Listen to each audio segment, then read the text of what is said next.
Get your Amazon Prime free trial started today. We at Cigars and Sea Stories love Amazon Prime. We use it all the time.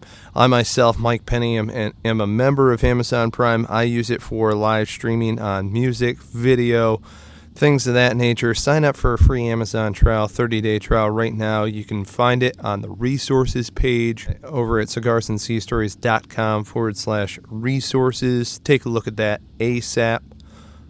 Folks, if you haven't already done so, check out Audible. You can get your latest podcast. You can get the best in audiobooks. And if you're like me, you're always on the road. You're traveling around, in and out of airports, stuff like that. Always got the earbuds in. Check out Audible. You can get a free trial today when you go to audibletrial.com/cigarsandsea. That's audibletrial.com/cigarsandsea. Check it out. Due to the graphic nature of its content, listener discretion is advised. From the halls of Montezuma to the shores of Tripoli, we fight our country's battles in the air, on land and sea. First to fight for On this episode of Cigars and Sea Stories, Mike, Jocelyn, Tim, Bennett, you heard me right, the entire Cigars and Sea Stories team sits down with James Lynch, Marco Mendoza, and Jim Gennari of RETTIE Training Solutions. And these guys are doing some kick-ass shit. So I want you to know that it is an honor and a privilege to have you gents on here. And we have 7 different people on one podcast, so bear with us, people. We're going to be using names and flinging and doing all sorts of shit all at the same time. James, Marco, Jim, welcome to Cigars and Sea Stories. It's good to be here. Thanks for having us. Thank you. All right, so RETTIE Training Solutions. First of all, allow me to back up. James, you're the CEO of RETTIE Training Solutions? Yeah, I am. I'm the CEO. And, all right, what is RETTIE Training Solutions? What do you guys do? What is your mission? So RETTIE Training Solutions. So what we're doing right now is we're teaching police officers at a couple different colleges here in the Chicagoland area, and we're teaching them a lot of the same principles of tactical combat casualty care or combat lifesavers, which you guys are used to getting. And it's a diluted version of CLS that we're teaching cops around here. So it's basically cop-to-cop first aid in an emergency situation, how they can take care of each other, just the basics until EMS arrives. Right. Okay. Cool. Very cool. So is it diluted in the sense that you're not taking contact while you're moving a patient off the X? Right, exactly. I mean, it's not. We're not. These guys aren't going to be, laying down cover fire or anything like that. It's basically just what they need to do to get in there and treat a casualty on the X, where the injury happens and when the injury happens. Right on. And what did this stem out of? What's your background? So this came out of. This is the brainchild, really, of me and Marco. From him and I were the TCCC instructors up at Great Lakes together. We tag teamed that shit from 2012 we started, right? 2012 to 2014. And, we had an idea after the whole Newtown, Connecticut thing happened. We kind of were like, man, I wonder if those teachers or any of the police officers or paramedics that were on scene in Newtown, Connecticut knew any of the stuff that we're teaching from, tourniquets and pressure bandages and doing everything you can to just right there stop the bleeding in an emergency. And that was really kind of the initial spark that kind of started this whole thing off. Right. And yeah, it's been great ever since. And both of you are FMF corpsmen? We are both FMF corpsmen, yeah. Actually, all 3 of us are FMF. Yeah, I'm sorry, all 3 of us. Yeah. Kill. That's what's up. Bunch of devil dogs. Yutting and shutting. 3 corpsmen at once. I can't handle this. Let me get my silkies. Now, do you know Doc Esquivel as well? I know Cesar Esquivel from way back. Yeah, him and I were at Great Lakes together. There you go, Michael Penny. Look at that. There it is. Love me some Doc Esquivel. Old boy's a great supporter of Cigars and Sea Stories. Love him. Hell yes. Getting the word out. No, that's fantastic. So, Marco, you met this crazy character, James Lynch, and then you were just like, hey, screw it, I'm on board. You know what? That's exactly how it happened. So we work together at education training, and with the military, like you very well know, once you can't do something, they force you to teach it. So we were teaching it nonstop, and we were teaching it to everybody. We branched out, and we had a request from the local police department eventually, and they came over and said, "Hey, we hear about your guys' medical stuff, emergency medicine. Do you think we could jump in on a class?" And we said, "Yeah, that's a great idea." So we started teaching some of the local police officers. We had definitely a lot of Marines coming over from the reserve side, and it just kind of morphed into its own. You know what? It's like it created itself, and we just jumped on the bandwagon because, like James was saying about the shooting there, we talked about, nobody's getting this kind of training. The police officers, when we had the training, said every single one of them said, in 20 plus years of training, we have never ever had this kind of training, and we were just taken back because we said, this is kind of training that'll save your life. What do you mean you haven't had this training? So it was really, really awesome from there. My God. So the focus is only on guys that are in these positions that will potentially necessitate use of this, or are you planning on opening up for civilians as well? This is Jim Gennari talking. So essentially, when I run into these guys over at the FHCC, and had a little notoriety, and so they were talking to me, and I was kind of big man on campus for a while. So we got to talking, and they mentioned this thing. So here's how it goes, to answer your question. We started with cops because it would be an easy segue into what we're really looking at is if a cop doesn't know how to apply tourniquet, then Mrs. Kravitz, a grade school teacher, sure as heck doesn't know how to do it. And what we also found out, nobody knows how to do the second thing they don't know is what I'm going to call critical first aid, meaning direct pressure and possibly a tourniquet and that sort of thing. And so as we carried it one step further in our discussions, I went from being a corpsman, I was SAR swimmer, then corpsman, then I became a nurse corps officer. Mm-hmm. So, and I worked in the Chicagoland area when I was in the reserves, and I said, look, they don't know it. I know their capabilities, and so let's teach them critical first aid. Let's tell the cops as a selling point, EMS will take your first guy. It's your second and third guy. And then the third point is, when you see a guy that was okay 5 minutes ago, what do you look for to notice he's going south and redo your triage for the next rig that comes picks him up? Mm-hmm. Yeah. So that's pretty much what we've developed the thing into. And it's been very successful and well received. Very cool, yes.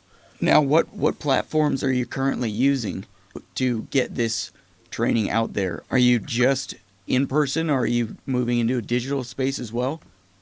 So this is Marco. We do two different ways of teaching. One is we will go to the police department, fire department, or school, and we will travel to them. To the department. And the other way that we also teach is we teach at colleges. We're currently teaching at College of DuPage, which is a big training institution for police officers and firefighters. You got a huge suburban law enforcement academy there that it works really, really well for them. And from there, anyone can sign into the course. We've had FBI agents, we've had Homeland Security people, we've had Postal Service, clerks. Really interesting, right? And everybody's taken back, and they go back and they tell their departments or wherever they're from, and they said, this is great training. Everybody needs to get on board, and it's word of mouth really that we're getting more than anything spread around. But so we teach at colleges or we teach at the stations. We're looking to open up our own place probably in the next 4 years, buy a large plot of land, and actually have a longer course there, more survival, also probably tactics involved there as well. But for now, we're just keeping it to departments or colleges. Very cool. No, that's cool. Fantastic, that's awesome. And it's needed. It's hugely needed. So it's almost unfortunate how much it's needed, if you catch my drift. Instead of white picket of fence America. So, you know what? There's another aspect of this as well. So we're at Lake County, Illinois. We border Wisconsin. A lot of hunting goes on around here. Mm-hmm. Your average Joe Schmo hunter doesn't. If a cop doesn't know, then your average hunting guy doesn't know. So when you really take this thing that you guys and us look at as second nature, it's our first thought, and you bring it to the audience level, we have a humongous market that we can really tap into. Which includes the train stations, bus stations, airlines, all these different areas, even, like stadiums, all these different places, not just from gunshots, but it could be car accidents. It could be, hey, you know what, the stadium seating collapses, and now you've got, amputees rolling around and stuff. So really, it's limitless, and it's just everybody should really be qualified in Boy Scout, Girl Scout kind of medicine, but for adults. It's just retrained in a different manner for adults, so that we can reuse the stuff that we learned a long time ago and and get it taught in a better fashion, in an experienced fashion, because we've done all this stuff, hands-on stuff. Sure, yeah, absolutely. Well, I mean, it's just good gouge to retain anyhow. For Christ's sake, when I was in Afghanistan, we would just wind up kicking, like, at minimum once a week, we were doing, how do I put it, fast and hot medical drills. So it's under stress, it's not the simple stuff where, okay, I'm going to run up and maybe take this guy over here. No, motherfucker, you're getting shot at, go! And you've got to train to fight, train like you would. So, I mean, are you guys implementing a lot of that stress type environment when you're going through the training scenarios? We got to be careful who our audience is when we're going to implement the stress. But when it's the police officers, yeah, we do give them a little bit more stress than we would. I mean, when we got like a first grade teacher or a college professor, I mean, we don't want to get these guys too stressed out. You know what I mean? RETTIE, go! And she's like, wow, with like a Sig 9 out of the blouse or something. Yes. Black boy, what do I need to do? And we got to just use our own judgment to figure out what our audience wants. And that was really the biggest challenge for us when we really kicked this off, was going from, I mean, all of us pretty much came straight out of the military, and we were like, all right, let's go rock and roll, and as fast and as hard as we can. And we realized, we're talking to cops who are used to pulling people over and giving speeding tickets. 99.99% of the guys we're talking to have never even drawn their pistol. You know what I mean? They're suburban cops, but they love to get the training. They're motivated. They love hearing this kind of stuff. They love listening to it, and they love seeing the pictures in our slides and that kind of stuff. Yeah. So it's something that the cops are excited to learn about, and it's stuff that's just like you said, man. It's overwhelming how much of a need there is out there for it. And it's sick, and it's kind of scary too. But it's one thing we realized in our kind of our brainstorming that we did was that our possibilities are virtually limitless as far as who can benefit from our brand of training. Oh yeah. You guys really got a blank slate to work with as far as that goes. I mean, everyone sees that the world is not sunshine and daisies right now, Yeah. And it's not to say, fear-mongering at all is what is necessary. However, having open eyes is very important. Yeah. I mean, when you have things like Boston go on, there's a need for the inverse, the ultimate inverse, to be saving lives at that point. So yeah, that's funny that you bring up Boston too. We went to a conference not too long ago, Marco and I, and they used Boston as an example of a perfectly executed evacuation of casualties, because literally, like, all of Boston's paramedics and fire department and police were like on the scene when the bomb went off, and it was casualties. They were injured and off the scene, out in area hospitals within 45 minutes, which is perfect. I mean, that's the kind of stuff that we want to achieve. That's why I think, how many people lost their lives in Boston? I mean, three. Three. That could have been. I mean, the amount of casualties that could have died in that situation if all of those assets were not right there. I mean, it could have been. It was like 96 people were wounded. Oh yeah, who lived. Yeah. I mean, it's insane. Yeah. Well, I used to live in Boston, so I was. Thank God I was not like there. Situation. What's that? Yeah, that was like the perfect situation with everybody already on scene. And how often are you going to have that? You know, Yeah. so having the ability to train these guys so that when they are the guy that's on the spot, and most of these mass shootings, you brought up a good point earlier. You know, they're suburban cops, and a lot of them have never even drawn their weapon. You know, but the guys that responded to these school shootings, they were that guy until they responded to these school shootings. Exactly. And now they see that this could happen to anybody. And that's why we want to get this into teachers, you know, number one. And it's been kind of, you know, mixed emotions how it's been received with teachers. Overall, it's been well, but, you know, at the same time, people say, you know, what are the odds of something like that happening here at my school? It's, you know, those are famous last words, and those are words that somebody's going to regret. Oregon, you know, Columbine, Aurora, all these places where these tragedies happen. If our critical first aid kit was in every single classroom in Oregon, or was in every single classroom in Columbine, or in the movie theater in Aurora, our critical first aid kit, and those staff members were trained with our critical first aid program, I don't want to speculate too much, but I mean, all that would have happened was that it would have done a lot of good there. It would have done, if it would have saved one life, it would have been worth $1 million. So that's the way we look at it, and that's kind of the way we're approaching this. It's more than just a dollar figure here. I mean, this is something that we need to get out fast, and we need to get out to people and empower the public, not just police officers, the public at large too. So, you know, some of it even is taboo for some of the teachers, some of these people. They don't want to hear about it because almost if you speak about it, they think that it's going to happen at their school or their perfect suburban area. You know, they're almost a fear of it to even think about this. So we're here to tell them, you know what? It's not if, but when it, and it's really just good information to know if it does happen. If it never happens in your area, great. But you know what? Today's times, you just don't know where it's going to happen. Malls, colleges, anywhere. It's like the boogeyman. Yep. Exactly. And you know, this is Jim Gennari again. Just let me dovetail on that real quick. What a lot of people don't realize is that at 2001, Presidential Order 5 came out that created the Homeland Security Department and all this blah, blah, blah.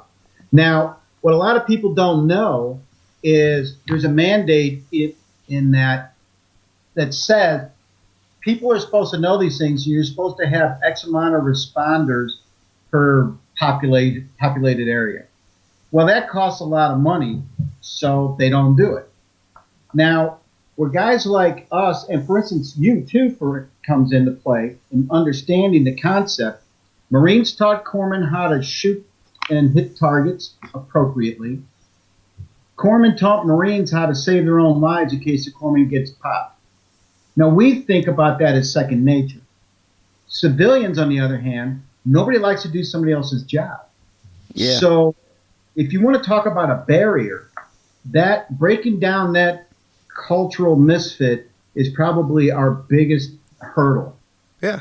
Well, was there any translating as far as best practices go in legality wise, in how you have to train for people to be responded to in, you know, because in the military it's a pretty extreme version. It's like, all right, well, you know, put a tourniquet on that because that arm is probably not going to be there anymore, you know. Yeah.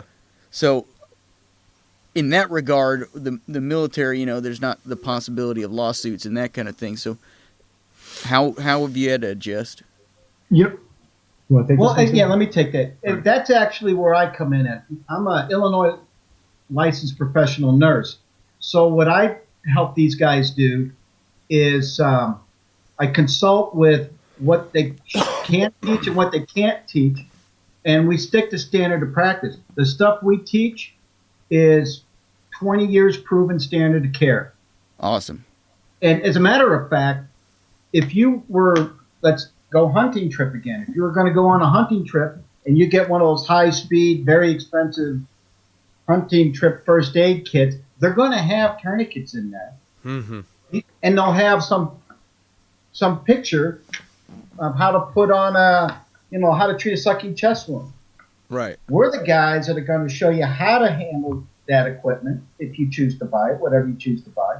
We're going to tell you the concept behind why you're putting on a tourniquet, and why if this guy starts turning a little gray, why that's a very bad sign. Right. Even simple things like wrapping them up. So we stick to standard of care, man. We don't reinvent the wheel. Yeah, Awesome. we're not doing a whole lot of intrusive type of interventions either. I mean, what we're doing is really, it's very basic. It's like golden stop- hour first echelon stuff, right? Oh God, yeah, man. It's crude. There's nothing pretty about it. It's we're putting on tourniquets, we're putting on pressure bandages, putting on an occlusive dressing, and you know what? Hey, if you guys are gonna be here for a little while, you've lost some blood, we want to keep everybody warm, so we got some Mylar blankets, and that's really, the extent of what we're really preaching here is, the bleeding, the breathing, and then any secondary injuries as far as hypothermia goes. We got a classroom where the police officers and paramedics aren't going to get to a kid for three hours, worst case scenario. We want to make sure that they're going to be able to at least make it to the hospital. That's really our goal, is to make sure they go to the hospital alive. Oh, that's fantastic. So you guys mentioned how people are not getting trained because it's expensive. Even after the government mandated it when they stood up Homeland Security. One of the things that you guys could probably capitalize on is the fact that, when you're not prepared and these things happen, it costs money. I mean, Exactly. it's sad to look at it that way. Liability wise, you're in a position of some authority as a teacher or, a staff member in some facility or whatever. And, if you don't have the ability to provide, just basic services and keep people alive, what kind of liability are you now opening yourself up to when you could have? Exactly. And you know where the liability is going to come from, don't you? The liability is going to come from the 5 o'clock news. Officer lost life because didn't have a simple pressure dress. And we found out that Joe Blow Police Department doesn't even train their guys in first aid. They're baseline first aid. Yeah. Here's a gun. Honestly, yeah, pretty much. These guys, the police officer we spoke to, they're very careful what they teach as far as first aid goes, because police departments, and without naming any police departments, a lot of them are afraid of getting sued. Liability. They don't. Yeah, man, they don't want to get Jesus. too hands on, because if they screw up or they do something wrong, their ass is on the line. But the way I see it is like, hey, dude, if my kid goes to school, I have a daughter who's in kindergarten, and if something, God forbid, something happens at my kid's school, you are going to be the one who goes in to help my daughter, and you're telling me right now that you don't get first aid training because you're afraid you're going to get sued. I'm like, bro, I pay taxes. I'm an American. I'm a citizen of this town. Like, you're not going to go in and you don't know what to do if you go into my kid's school. How are you going to be able to help? So that's kind of been for me personally, my real, like, my why here, why I'm here to do, why we're doing this, why I'm doing this is for my own, not for my own kids, for everybody's kid really, but it started with my kids in mind, number one. Well, that makes sense. Yeah. Oh yeah. And even if some of the police officers, they don't have the legality to touch patients, because it's in their SOPs whether they can or cannot touch patients or civilians or victims or whatnot. Even if they can't do it for them, at least they can do it for themselves, because there's a lot of news stories out there that police officers are just putting their hand, holding pressure while their partner is bleeding out to death. Just happened about 2 months ago, bleeding to death, that his partner died because the dispatcher couldn't even tell him, hey, put a tourniquet on there, put a pressure bandage on there. He waited on there 15 minutes till the ambulance got there. By the time the ambulance got there, his partner was dead. All he needed self-aid and buddy aid. Yep. Yeah, there's the fucking liability. That's bullshit, man. Fucking A. Jesus. You had mentioned something there, Jim Gennari, in regard to cross-training and stuff like that. And I didn't know if I should bring it up or not. Wanted to see if you wanted to talk about it at all. Had you touched an RPG prior to the incident in question with a Marine? Would you like to share that sea story with our comrades over here? Because that is some cool shit, man. I'll start from there's two facets to it. The first thing is that I was in Helmut Province with 2MEF. We were tasked with second supply, and I was at Forward Operating Base Edinburgh. So it was my turn to fly medevac. I was a senior nurse out there. So what we do is we roger up. We got patients coming in, and myself and this other guy did a port and starboard on who was going to, after we repair this guy, who's going to fly medevac. Well, the call was a 3-year-old Afghani with a gunshot wound to the back coming in with his mom. So dust off medevac is en route, and then I run back to my hooch and I grab my ammo. And by the time I got back to the aid station, less than 25 yards, I find out that there's a Marine outside the HESCO with an RPG going through the side of his left thigh. And it was a through and through. It was, the fins were sticking out of his thigh, and the tip of the RPG, the propellant part of it, was protruding out his his buttocks. So I go out there and I look out. The guy's on a stretcher by himself. The doctors and everybody set up on the other side of the HESCO. They said, don't go out, wait for EOD. He's moving around. What does that mean? Well, the damn thing's going to blow up probably. And plus, this guy's out there in pain. And I started as an FMF doc, and we take care of Marines or we go the fuck home. So I disobeyed a direct order. I went out there and I started giving him fentanyl and Versed, just enough so he'd take the pain away. I was out there with him for, 25 minutes before EOD showed up.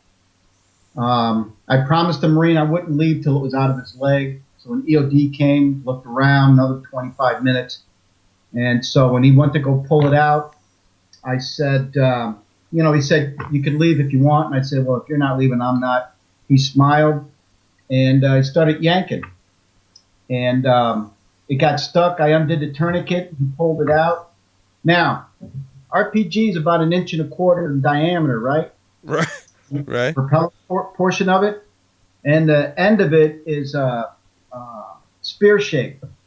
Well, we just pulled this thing out of his leg. So now he's got a tract that's 14 inches long, that's 1.25 inches in diameter. So he's pouring blood out of his butt and out of his thigh.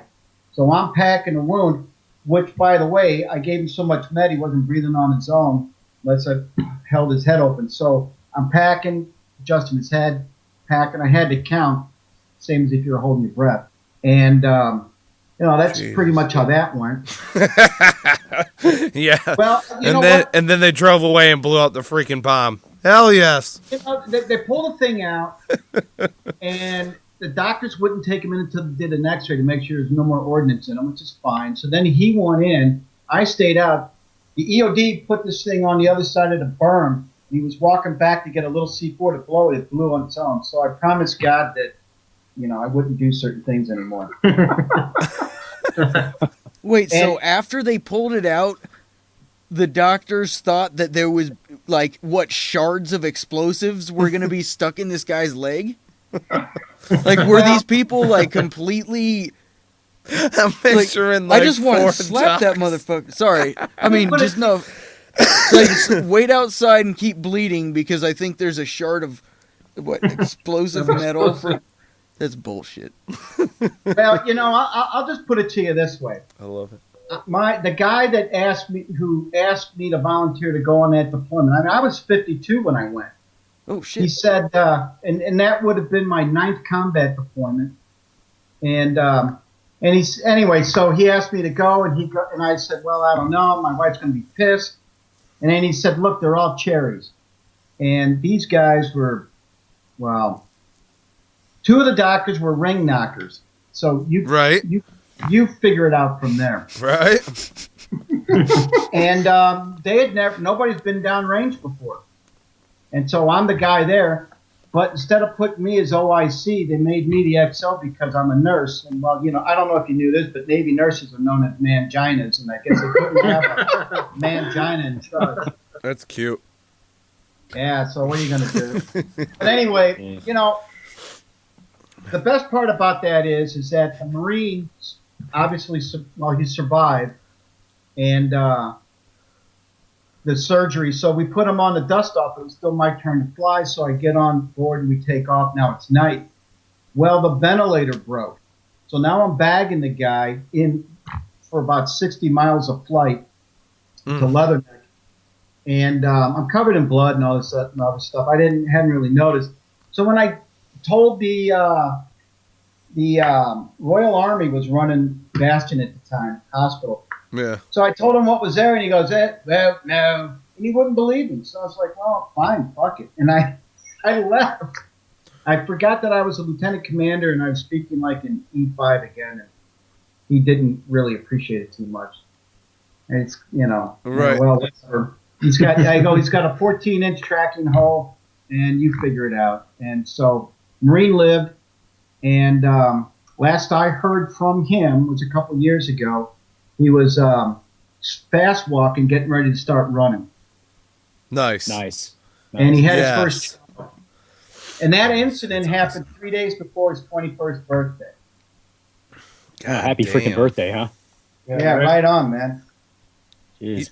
He probably was like, oh man, only like 3 more days to go, and then bam, takes an RPG, wakes up, fine as fucking Bagram or something like, hell yes. Oh, and on top of it, here's a shot of whiskey, entirely legal. You're good. Well, you know what's interesting? Now, here's what's interesting, because now I'm retired. I served 31 and a half years. Wow. After that incident, the Meth commander gave me the Bronze Star. And Good for you. I was first put in for it with a B, and then it got downgraded to meritorious. And I asked my, buddy, well, why did it get downgraded? And he said that the discussion with the generals and all that, or the higher ups, was that I wasn't actively being shot at the time. So I said, okay, fine, whatever. Right. And then, figure that one. So that's all right. Goddamn RPG, a live RPG that blew itself up afterwards. But you weren't being shot at. Don't worry about it. No harm. Man, that could have smoked all 3 of you guys. That is a hairy situation. It would have split the Marine in half. Now, it was a tank round too, so it was a tank round. Right. So it would have split the Marine in half, but it would have taken off my face, and the EOD would have lost at least his arms. I mean, if you got a chance to look at the YouTube video, so there it is. Jeez. And I was wearing my brain bucket, so that means the force would have probably ripped my head off too, because right. I wasn't thinking to go. Wait, you mean this whole incident's on YouTube? Yeah. Just dude, I gotta check that out. And if you Google That's nuts. If you Google Lieutenant Commander James Gennari, you'll get the articles. And I was interviewed by Brooke Baldwin, who is hot. If you're listening. In fact, that's why I took the RPG out, man. My wife's not going to watch this. No, I don't care who cares. That's why I took it out, man, so I could be interviewed by her. Hell yes. And Sanjay Gupta and all that. And what's interesting is I kept plugging the Navy Nurse Corps. It's like, well, we just don't, we go out into harm's way too. My Nurse Corps didn't say a thing to me. And what I later found out is that from the command historian for the Nurse Corps is I'm the highest decorated Nurse Corps officer since 1970. And then I got passed over twice for promotion, so I figured it was time to go. Wrap your dick Skinner around that. Right. Hell yes. Are you guys, are all of you from Illinois? I think, yes. You're from Illinois, right, sir? No. No, I'm from Illinois. Marco's from Chicago. I'm from the West Suburbs of Chicago. I'm from Lombard. Jim is from... I grew up in St. Louis, and I call East Chicago, Indiana, home of residence now. That's where my wife's from. Gotcha. Yeah, I was born in Hinsdale, so... Okay, cool. I know wherever that is. Yeah. No, Hillside. That's where he got his voice from. Wherever the fuck that's from. I went to Purdue University and for nursing school. When I got my associate, and I was in the reserves. I worked with the 224, Desert Shield, Desert Storm, and then 6 years of counter drug. But I worked all over the east side, south side, some of the west suburbs, Ingalls and Harvey. So I'm a trauma nurse by profession. Wow. And that's where, now let's get back to the liability thing. Because I went to the Navy's trauma thing, and because I went to the Illinois trauma school, I looked at everything that we teach. First off, we could teach all TCCC, but we can't teach what we have because these guys don't have the unlimited resources that the active duty military has. Right. So that's where I consult with these guys and because Marco's the head of education and we just collaborate really well. We like each other. We trust each other. We're all FMF docs. And so, you know how that goes. Yeah. How's the roles work in the team actually there? James is the CEO, correct?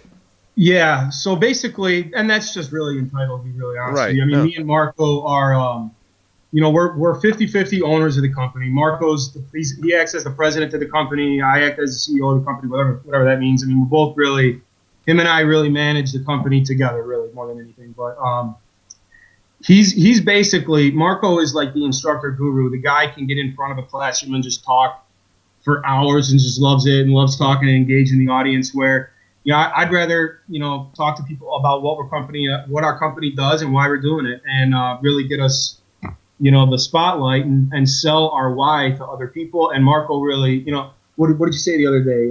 Set him up, you knock him down. I set him up, he knocks him down. And that's really how it is. And, Jim is the guy he's just an awesome person, Jim, and he knows everything so well. And really, he approached us, right?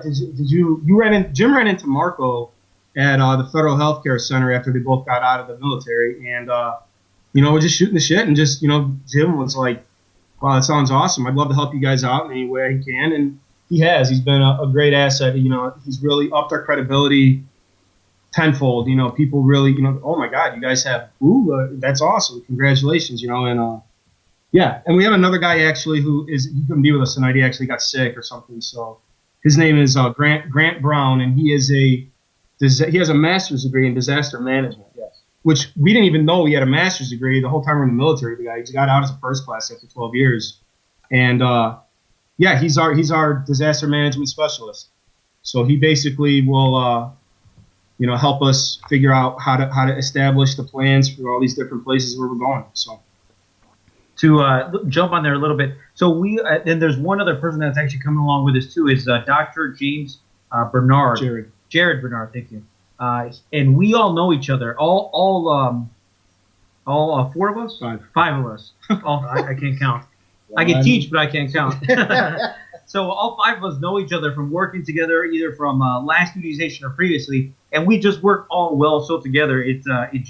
We have our meetings either at home or at the coffee shop or at the park, and we just kind of chit chat and catch up throughout the week, whether it's business or just off hunting or fishing or whatever we're doing. But we just all work so well together. It's a really a blessing how the company is just kind of gaining traction more so than we projected our first year. I mean, we've been in business now, 6 months or something? Yeah, 6-7 months. And it's already just kind of taken more than we were prepared to. I mean, it's great. I'm doing college full time. James is doing college full time. Yep. Jim's going back to college. And we're doing all this, but we projected us not being as far as we are right now. But it's a great problem to have, and we're very grateful for it. Yep, absolutely. That's awesome, guys. Hell yeah. Yeah, that's one of the greatest things about this is we're all veterans. I don't know if Dr. Bernard's hit combat. No, I don't think he has. Grant hasn't. I haven't. Okay. So we got guys that have had trigger time, guys that haven't. Not necessarily relevant in this case because the concept's that simple. And as we all, and it sounds like you guys do the same, we look at what's going on in our country. Now, there's certain things that the civilian population can walk the earth with their heads up their ass on some things. But the potentiality of a nut pulling out a 9 and blasting 15 rounds, killing kids, shooting their colleagues, that's unacceptable, first. Secondly, where we live, tornadoes occur pretty often. The guy from Hinsdale would know that.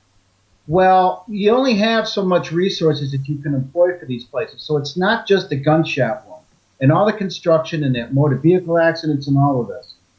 And so our idea is that if we teach these guys to take care of themselves and their buddies, then they're naturally going to expand this thing out.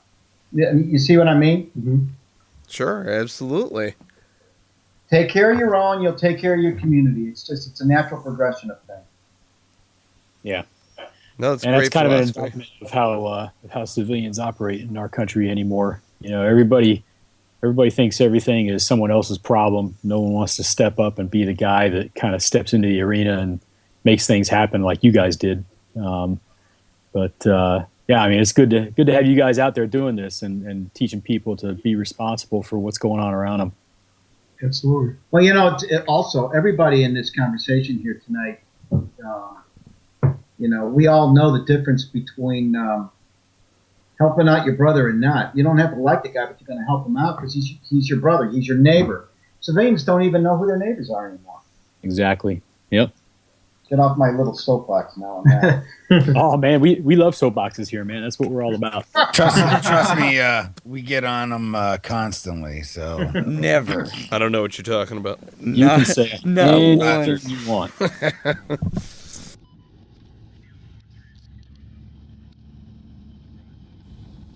Cigars and Sea Stories is proud to support and sling Counter-Strike Coffee. Counter-Strike Coffee, I want you to know, is meant to be drink black. Now, I myself love coffee. I'm a big coffee drinker. I went away from black coffee for a little while. Needed the cream and sugar when I was rocking it with the generic blend. Counter-Strike Coffee brought me back into the fold in a huge, huge way. They do a great dark roast. I'm a big fan of napalm. That's my fave. Smooth operator is good, though. It can go with cakes and pies, and I got a bit of a sweet tooth. I know a couple of us do, And then also Firewatch. I mean, Firewatch, that's going to be the kick in the ass that you need in order to get your day going the right way. You know what I'm saying? If you haven't already done so, check out counterstrikecoffee.com. Use promo code Cigars and Sea. You will get 10% off. Again, that's counterstrikecoffee.com. Use promo code Cigars and Sea to get yourself 10% off. Hey, so be honest with me. As corpsmen, all three of you, how much did Bayer pay you to sling out Motrin like it was cool? Yep. We want to know. What was the payout? I mean, you guys have to be sitting on like a Porsche or something. There's got to be a sponsorship agreement. Right. Hey, Doc, look at this thing growing on my dick, Motrin. Yeah, you know what? I'm convinced that the Navy probably had a contract with Bayer going back to like the 1960s and just got like billions and billions and billions of freaking Motrin pills, and they've just been handing them out ever since. You didn't know if they've been expired for years, so. Oh, I wouldn't doubt it. They definitely have a sock contract too. So. Oh yeah. They're half of them are probably horse pills, anyways. They're freaking the size of your thumb. Yeah, I know, right? Look at who your lobby is. Think about it. You got a lot of guys that are doing military contracts that are retired, mostly Army, by the way.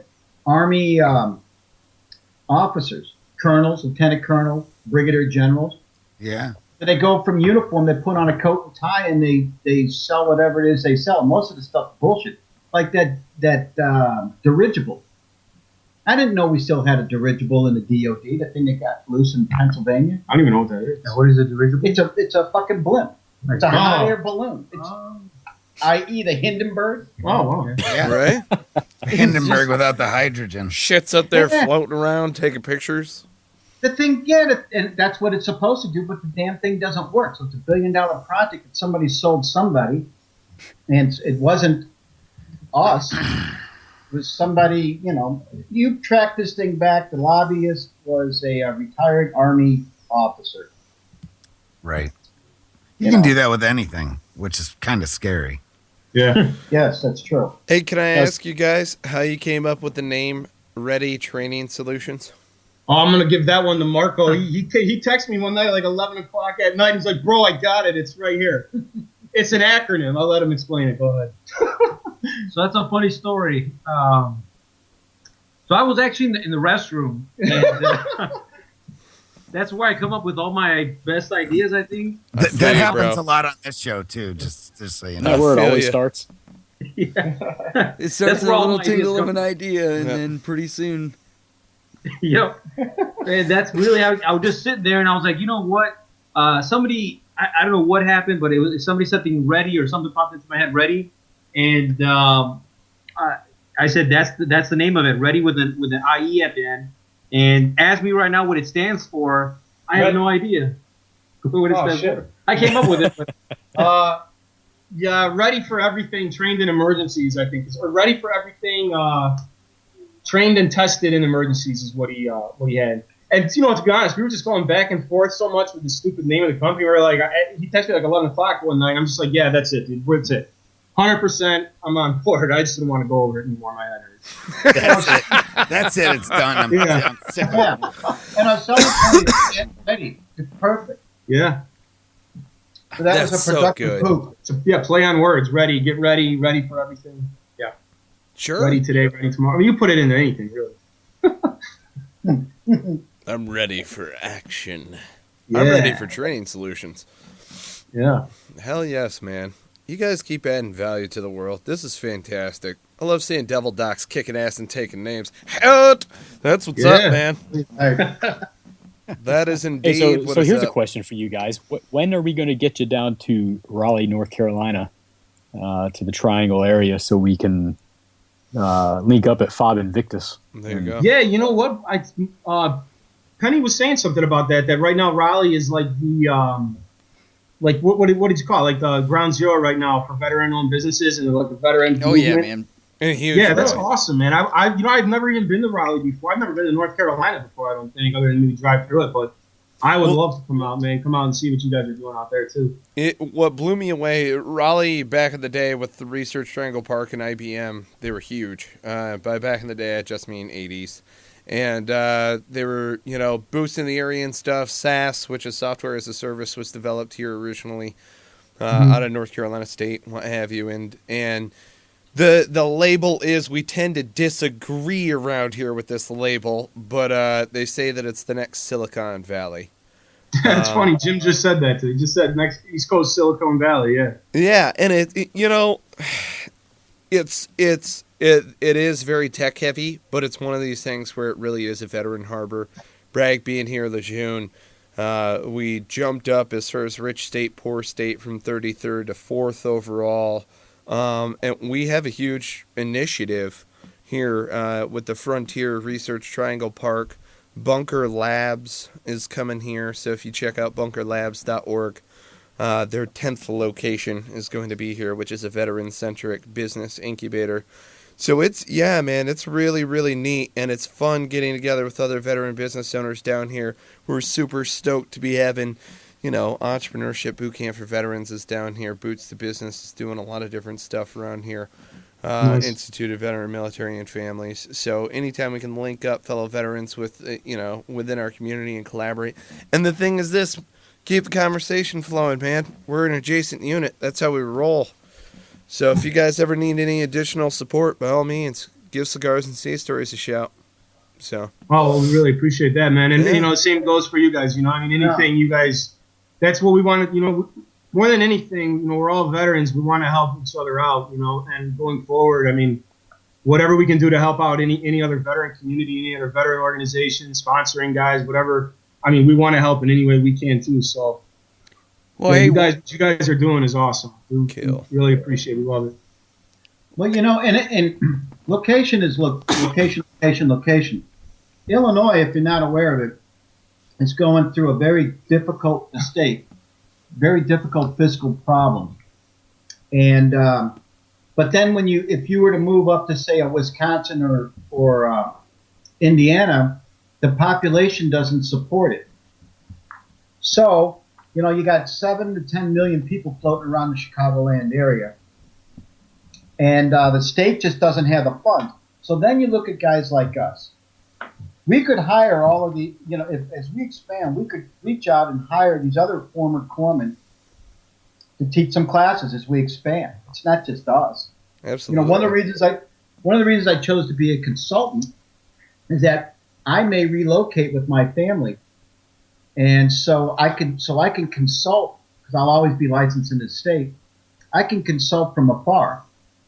So then it comes down to where do we go next? And we talk about coming up with a hands-on app, train these guys hands-on first, get them an app, like pulling out their little bitch book and flip it open and sucking chest wound, pressure, whatever. And it's just a matter of touching, you know, getting in touch with the right kind of guys to expand on these things. Sure. Because Sure. it's all muscle memory to us. It can be muscle memory to them if we even put in a recommendation of, hey, you know what, you just want to review this and sign off. You know what I mean?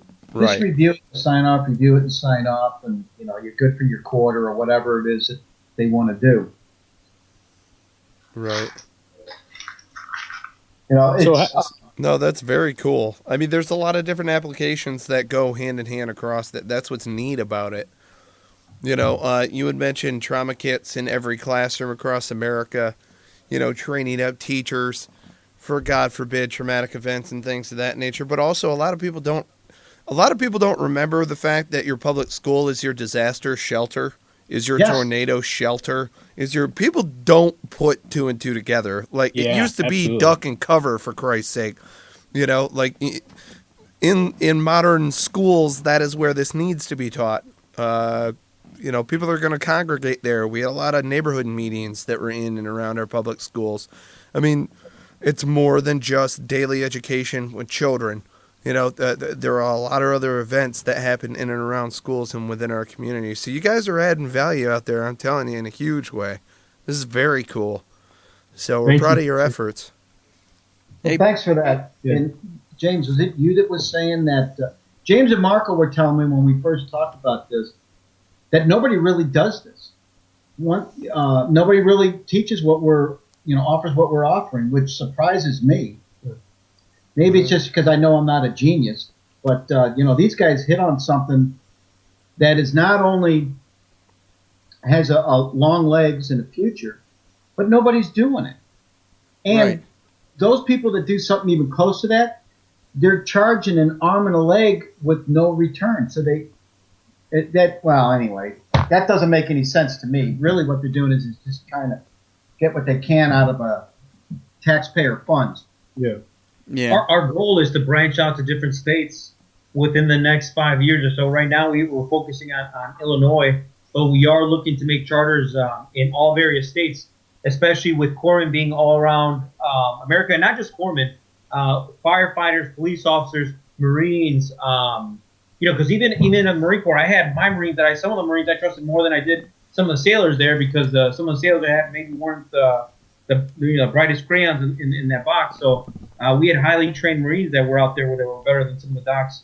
So we have firefighters that we're looking into also joining our team. But just opening up chapters in different states as well is another thing that we're looking to expand. Even going international eventually is not out of our reach. I mean, right now, really nothing is off the table as far as growth goes for us. I mean, it's I'll tell you what, man. You know, following your dream, and I'm sure you guys know it, but following like a dream or a goal that's so big, it sounds stupid when a lot of people hear it. It can be challenging, you know. But I'll be honest with you, there's really nothing that we don't want to accomplish with this. I mean, really, we just want to get it out to as many people as possible. And to be frank, I mean, me and Marco are kind of like wrecking balls. We had no experience of business or anything before we did this. And, I mean, we were just kind of like, we're doing it. And we were like, you know, burn the escape routes, burn the boats. We're just gonna win, or we're going to die doing it. So Absolutely. that's how we kind of approach this. And it's been great so far. You know, I can't say we haven't had bumps, but I think everybody has hiccups and bumps along the way. And, yeah, we're just trying to kill it as we go. So.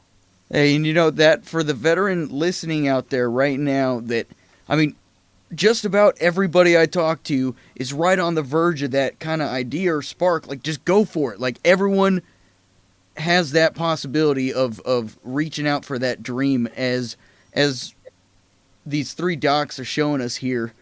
So just grab onto that and really run with it, and you can really make a lot of shit happen. And docs, Yeah. I got to tell you guys, like, I would prep myself for expansion if I were you, because, I mean, I really do see this having a lot of legs, and you might find yourself in more managerial roles quicker than you might expect versus just strictly doing teaching. Yeah, I would agree. Because I think you guys could expand this very rapidly to all 50 states, seeing as there's corpsmen out there. Yeah. I mean, that's just you know, if I my could take say on just it. one more thing to just kind of add on what you were saying about veterans out there that are listening, whether or not they should make a jump or make a step. You I was I was on active duty for 8 years, and I voluntarily separated because my son, my wife was pregnant with my third kid, and I was like, I'm kind of at crossroads right here. What am I going to do? Am I going to re-enlist, or am I going to get out and roll the dice and just go make my own future? And I rolled the dice, man. I decided I was going to separate. People were like, "Yo, dude, Lynch, what are you doing, man? Why are you separating, man?" Second class with 8 years, and it was a tough decision, but I trusted myself and I trusted my gut, and I heard a statistic not too long ago that after World War II, something like 80% of returning World War II veterans went into business, started a small business, like 20% went into politics, and as far as our generation, the GWAT veterans go, that less than, I think combined, less than 10% or something like that wind up going into business for themselves or becoming politicians. And I just want to encourage anybody listening out there to just kind of say fuck it and just jump and grow your wings on the way down, dude. I mean, if you have any experience in the military, you know how to wing it, and just go wing it, man, and just do what you know how to do and just don't quit. Quitting is the only way you're not going to succeed at something. So hell yes. Let me add something to that. So here I am. I'm a 56-year-old guy, and I've been applying to a lot of jobs and all that. And I felt a little bit insecure that I go from so many years in the military to civilian world. And the pertinence of it is this. When I tell the civilians everything I did, I had to spell it out in bullet format. I mean, my long resume is 9 pages long, and that's what I give to a VA or whatever. And these guys looked at all this, and when, and this is 16 and a half years enlisted, that time included, they go, this guy was stuttering. He goes, I can get you a 6-figure job. The question is how do we translate this? So nobody should be afraid of these things. Number 2, the greatest opportunity that we all have is that post 9/11 GI Bill to go to school. So you could start a little business. Hell, you could start mowing lawns while you're going to school. You start your own business and work for yourself. You get your education, because pretty soon some of the same politicians that were giving it to us are going to yank it away. So get your education and get out there and do your own thing. And stop working for people. Work for yourself, because actually you are working for people. You're working for your customers. Yes. Yeah, absolutely, man. Absolutely. It's Small really businesses just like this is what makes freaking America go round. Oh yeah, That's right. it's taking the onus of your own life. You're accountable for your own life. It's not automating anything. I'm not automating my 401k, anyone doing taxes for me, all that shit out the door in entrepreneurship. It's all on your own and just rolling. It's fucking awesome. It's terrifying at the same time. That's what makes it so awesome. Yeah, man, that's what I love about it. It's got the same I fucking pucker love factor. The unknown, makes me comfortable. Really, I mean, it's I don't know. I don't know. Maybe I'm weird. Maybe we're all kind of weird. But we already know we're weird. But I mean, it's yeah, dude. I mean, it's having a great job with good benefits just doesn't interest me anymore. I'd rather, because to be honest, having a great job with good benefits really isn't that secure anymore, man. How many people lose their jobs? How many guys, in the Marine Corps, in the Navy that have been in for 12, 13 years and they get separated because of whatever, something stupid. They got separated and they hit HYT and they're gone. Or there's no more spots in their MOS or their NEC closes out. I mean, that shit, you thought you had a good job, a secure job with all the benefits in the world, and now it's out from underneath you, and now you don't know what to do. So I don't want to give control to anybody. I hate not being in control myself. So I don't think being a control freak is a bad thing. I mean, I think that I think it's a good thing, but I'm a fucking control freak. I know Marco's a control freak, but it's great, man. I mean, but him and I are like a perfect complement to one another, because he's good at all the things that I suck at, and I'm good at all the things that he sucks at. So Which is a lot for both sides. yeah, which is a lot for both of us. So we make up for it. We're good. And yeah, man, it's great. I love it. I love being in business for myself. I have another business too, that I do. So it's great, man. That's awesome. Just hustle all day long. That's it. Awesome. Hell yes. Very cool. Hell yes. 3 corpsmen at once. Bam. Nailed it. New record. Damn. No That big is a one. good record. Who else have we had? Doc Butchery. Yep. And then we had Dave Bray, lead singer of Madison Rising. Doc Butchery, Counter-Strike Coffee. By the way, gents, 10% off if you use Cigars and Sea. Just got to throw that in there. Little shameless plug. 10% off. Get yourself some Counter-Strike Coffee. Big fan of napalm. That should have put hair on your nuts. Good. I love Promo it. code Cigars and Sea. Hell yes. Yeah, hit them up. That's what it's all about. Hey, James Lynch, how'd you get a spot on Cigars and Sea Stories? Tell our listeners, as if it's Well, I some had exclusive thing. good friend here, Cesar Esquivel. He actually put me in touch with your Facebook page, and I just said, I saw what you guys are doing. I read your about me shit that you guys got on your website, and it sounds awesome. You guys are in line with what I'm trying to do, and what Marco and what Jim are trying to do. And I just said, I'm gonna shoot you guys an email, man, and see what's up. So There you the rest go. is history. But I want to give a big thank you to Cesar Esquivel, man. Doc Esquivel, he's an awesome dude. He's a great guy, and just really glad. You talk about adding value to the world, man. That guy right there, he's adding a lot of value. It's a lot of much appreciation. Big thank you to Cesar. Hell yes. Yeah, absolutely. Yeah. No, that's fantastic. And I just highlight that point because if you're a member of the Fleet Marine Force, past or present, and you want to come sit down and share sea stories with us, hit us up. Hit up the contact page. Do whatever. Hit us up on Facebook. We want to have a conversation with you if you're a fellow veteran. That's how this works.